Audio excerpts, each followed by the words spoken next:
नमश्चंडिकाय नमः। अथ देव्या कवचम। आइए भक्तों, आज आपको माँ के उस अद्भुत कवच के बारे में बताऊंगी जो कहा जाता है कि देवताओं के लिए भी दुर्लभ है। ऐसा कहा जाता है कि जो व्यक्ति इस देवी के कवच को हृदय में धारण करता है उसे देव शक्ति प्राप्त होती है। ऐसा मनुष्य अकाल मृत्यु को प्राप्त नहीं होता और मरकर मोक्ष की प्राप्ति करता है। तो आइए मेरे साथ आप भी इस कवच का श्रवण करें। जय माता दी। एक समय की बात है, महर्षि मार्कंडेय जी बोले कि हे पितामह, संसार में जो गुप्त हो और जो मनुष्य की सब प्रकार से रक्षा करता हो और जो आपने आज तक किसी को भी न बताया हो, वह कवच मुझे बताइए। श्री ब्रह्मा जी कहने लगे, अत्यंत गुप्त वह सब प्राणियों की भलाई करने वाला कवच मुझसे सुनो। प्रथम शैलपुत्री, दूसरी ब्रह्मचारिणी, तीसरी चंद्रघंटा, चौथी कुष्मांडा, पांचवी स्कंद माता, छठी कात्यायनी, सातवीं कालरात्रि, आठवीं महागौरी, नवी सिद्धिदात्री। यह 9 देवी की मूर्तियां हैं और यह नव दुर्गा कहलाती हैं। आग में जलता हुआ, रण में शत्रुओं से घिरा हुआ, विषम संकट में फंसा हुआ मनुष्य यदि दुर्गा के नाम का स्मरण करे तो उसको कभी भी हानि नहीं होती। रण में उसके लिए कुछ भी आपत्ति नहीं और न ही उसे किसी प्रकार का दुख या डर होता है। हे देवी, जिसने श्रद्धा पूर्वक तुम्हारा स्मरण किया है उसकी वृद्धि होती है और जो तुम्हारा चिंतन करते हैं उसकी तुम निसंदेह ही रक्षा करने वाली हो। चामुंडा प्रेत पर, वारवी भैंसे पर, रोंद्री हाथी पर, वैष्णवी गरुड़ पर अपना आसन जमाती हैं। माहेश्वरी बैल पर, कोमारी मोर पर और हाथ में लिए हुए कमल को विष्णु प्रिया लक्ष्मी जी कमल के आसन पर विराजती हैं। बैल पर बैठी हुई ईश्वरीय देवी ने श्वेत रूप धारण कर रखा है और सब प्रकार के आभूषणों से विभूषित ब्राह्मी देवी हंस पर बैठती हैं और इस प्रकार यह सब देवियां सब प्रकार के योगों से युक्त और अनेक प्रकार के रत्न धारण किए हुए हैं। भक्तों की रक्षा करने के लिए संपूर्ण देवियां रथ में बैठी और क्रोध में भरी दिखाई देती हैं तथा चक्र, गदा, शक्ति, हल और मूसल, खेटक और तोमर, परशु तथा पाश, भाला और त्रिशूल एवं उत्तम शारंग आदि शस्त्रों को दैत्यों का नाश करने के लिए और भक्तों की रक्षा करने के लिए और देवताओं का कल्याण करने के लिए धारण किए हुए हैं। हे महारौद्र, अत्यंत घोर पराक्रम, महान बल और महान उत्साह वाली देवी, तुमको मैं नमस्कार करता हूँ। हे देवी, तुम्हारा दर्शन दुर्लभ है तथा आप शत्रुओं के भय को बढ़ाने वाली हैं। हे जगदम्बिके, मेरी रक्षा करो। पूर्व दिशा में इंद्री देवी मेरी रक्षा करें। अग्निकोण में अग्नि शक्ति, दक्षिण में वारही देवी, नक्षत्र कोण में खड़ग धारिणी देवी मेरी रक्षा करे। वारुणी पश्चिम दिशा में, वायु कोण में मृगवाहिनी, उत्तर में कुमारी और ईशान में शूलधारिणी देवी मेरी रक्षा करे। ब्राह्मणी ऊपर की ओर से मेरी रक्षा करें और वैष्णवी देवी नीचे की ओर से मेरी रक्षा करें। और इसी प्रकार शव पर बैठी चामुंडा देवी 10 दिशाओं में मेरी रक्षा करे। जया देवी आगे, विजया पीछे की ओर से, अजिता बाईं ओर से, अपराजिता दाहिनी ओर से मेरी रक्षा करें।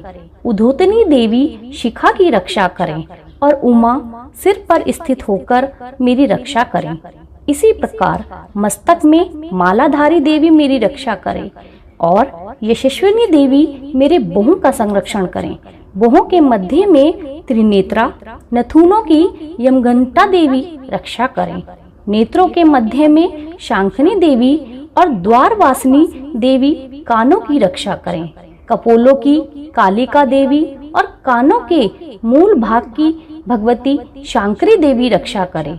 सुगंधा नासिका में और चर्चिका ऊपर के होठों में, अमृतकला नीचे के होठों की, सरस्वती देवी जीभ की रक्षा करे, कुमारी देवी दांतों की और चंडिका कंठ प्रदेश की रक्षा करे, चित्रघंटा गले की घंटी की और महामाया तालु की रक्षा करे, कामाक्षी ठोडी की, सर्वमंगला वाणी की रक्षा करे, भद्रकाली गर्दन की और धनुर्धरी पीठ के मेरुदंड की रक्षा करे, कंठ के बाहरी भाग की नीलग्रीवा और कंठ की नली की नलकुबरी देवी रक्षा करे, दोनों कंधों की खड़ंगनी और व्रजधारिणी मेरे दोनों बाहों का संरक्षण करे, दंडनी दोनों हाथों की और अंबिका देवी समस्त अंगुलियों की रक्षा करे, सुलेश्वरी देवी संपूर्ण नखों की, कुलेश्वरी देवी मेरी कुक्षी की रक्षा करे, महादेवी दोनों स्तनों की, शोक विनाशिनी देवी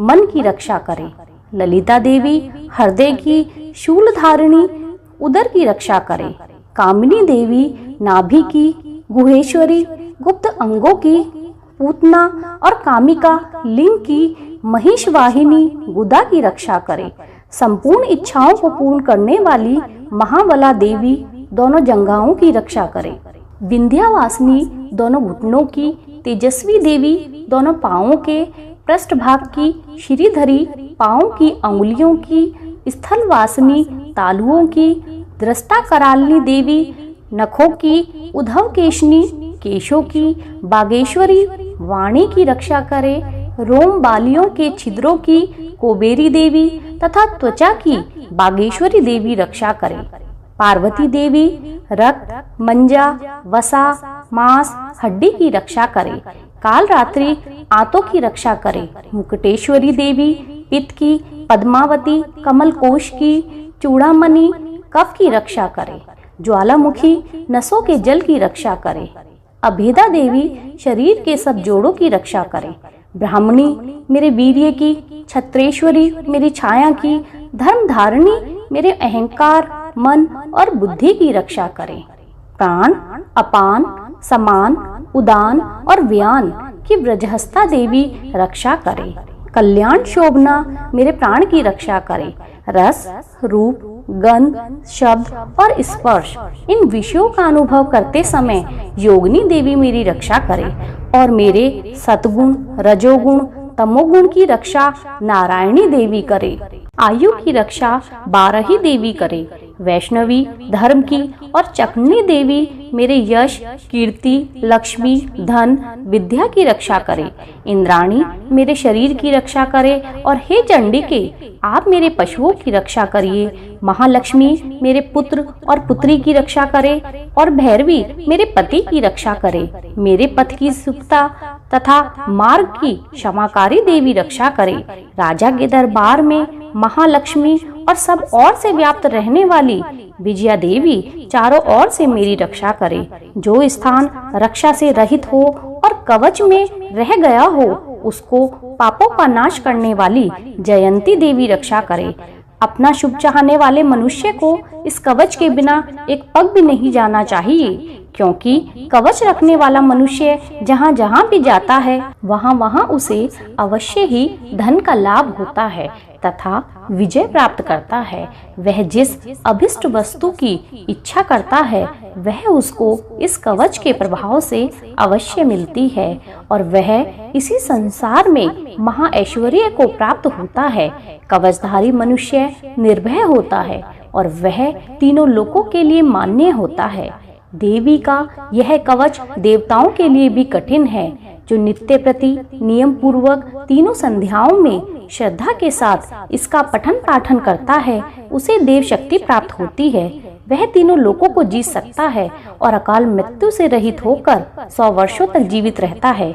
उसकी लूता चर्म रोग विस्फोटक आदि समस्त व्याधियां समूल नष्ट हो जाती हैं और स्थावर जंगम तथा कृत्रिम विष दूर होकर उनका कोई असर नहीं होता तथा समस्त अभिचारक प्रयोग और इस तरह के जितने यंत्र मंत्र तंत्र इत्यादि होते हैं इस कवच के हृदय में धारण कर लेने से नष्ट हो जाते हैं। इसके अतिरिक्त पृथ्वी पर विचरने वाले भूचर, नभचर, जलचर प्राणी उपदेश मात्र से सिद्ध होने वाले निम्न कोटि के देवता, जन्म के साथ प्रकट होने वाले देवता, कुल देवता, कंठमाला आदि, डांकनिया, शांकनिया, अंतरिक्ष में विचरने वाली अत्यंत बलवती भयानक डांकनिया, ग्रह, भूत, पिशाच, यक्ष, गंधर्व, राक्षस, ब्रह्मा राक्षस, वैताल, कुष्मांड और भैरव आदि अनिष्टकारक देवता भी उस मनुष्य को, जिसने कि अपने हृदय में यह कवच धारण किया हुआ है, देखते ही भाग जाते हैं। इस कवच के धारण करने से व्यक्ति का मान और तेज बढ़ता है। जय माता दी। भक्तों, आपने सुना कि इस माँ के सुरक्षा कवच में शरीर के एक एक अंग की सुरक्षा के लिए माँ से प्रार्थना की गई है कि हे माँ, मुझे और मेरे परिवार को पूर्ण रूप से स्वस्थ रखना। ऐसा भी कहा जाता है कि जो मनुष्य इस कवच का पाठ करके उसके पश्चात सप्तशती चंडिका का पाठ करता है, उसका यश जगत में विख्यात होता है। और जब तक वन, पर्वत और कानन आदि इस भमंडल पर स्थित हैं, तब तक यहाँ पुत्र पौत्र आदि की संतान परंपरा बनी रहती है। फिर देहांत होने पर ऐसा मनुष्य परम पद को प्राप्त होता है, जो देवताओं के लिए भी कठिन है, और अंत में सुंदर रूप को धारण करके भगवान शंकर के साथ आनंद को प्राप्त करता हुआ परम मोक्ष को प्राप्त करता है।